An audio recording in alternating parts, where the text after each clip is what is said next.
యువత మత్తు పదార్థాలకు బానిసై బంగారు భవిష్యత్తును నాశనం చేసుకోవద్దని కరీంనగర్ సిపి గౌస్ ఆలం సూచించారు. కరీంనగర్ జిల్లా జమ్మికుంటలో పోలీసుల ఆధ్వర్యంలో ఏర్పాటు చేసిన పలు కార్యక్రమాల్లో ఆయన పాల్గొన్నారు. ఈ సందర్భంగా స్థానిక ప్రభుత్వ డిగ్రీ కాలేజ్ గ్రౌండ్లో క్రికెట్, వాలీబాల్ పోటీలను ప్రారంభించారు. అనంతరం కోరపల్లి, సైదాబాద్ గ్రామాల్లో సీసీ కెమెరాలను ప్రారంభించారు.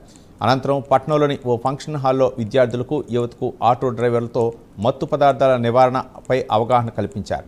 నేరాల పరిశోధనలో సీసీ కెమెరాలు ప్రధాన పాత్ర పోషిస్తాయని, ఈ నెలలో జిల్లాలో 700 సీసీ కెమెరాలు అమర్చాలని టార్గెట్ పెట్టుకున్నామని కరీంనగర్ సిపి తెలిపారు. నేను డ్రగ్స్ రహిత సమాజమే లక్ష్యంగా సాగుతున్న సంకల్పంలో భాగస్వామి అవుతానని ప్రతిజ్ఞ చేస్తున్నా. ఇప్పుడు మొత్తం జిల్లాలో, ఇన్ఫాక్ట్ మొత్తం స్టేట్లో సీసీటీవీ కెమెరాస్ ఇన్స్టాలేషన్ ప్రోగ్రామ్ జరుగుతుంది.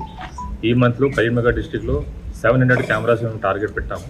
నిన్న కూడా వెల్చెల విలేజ్ రామడుగు మండలంలో 40 కెమెరాస్ స్టార్ట్ చేయడం జరిగింది. అట్లాగే ఊరూరులో ఎక్కడగా మనకి మెయిన్ విలేజెస్ ఉన్నాయి. ఆ మెయిన్ విలేజ్లో ఉన్న ఇంపార్టెంట్ రోడ్స్, ఏరియాస్, జంక్షన్స్ అన్ని కెమెరాస్ కవర్ చేస్తాము.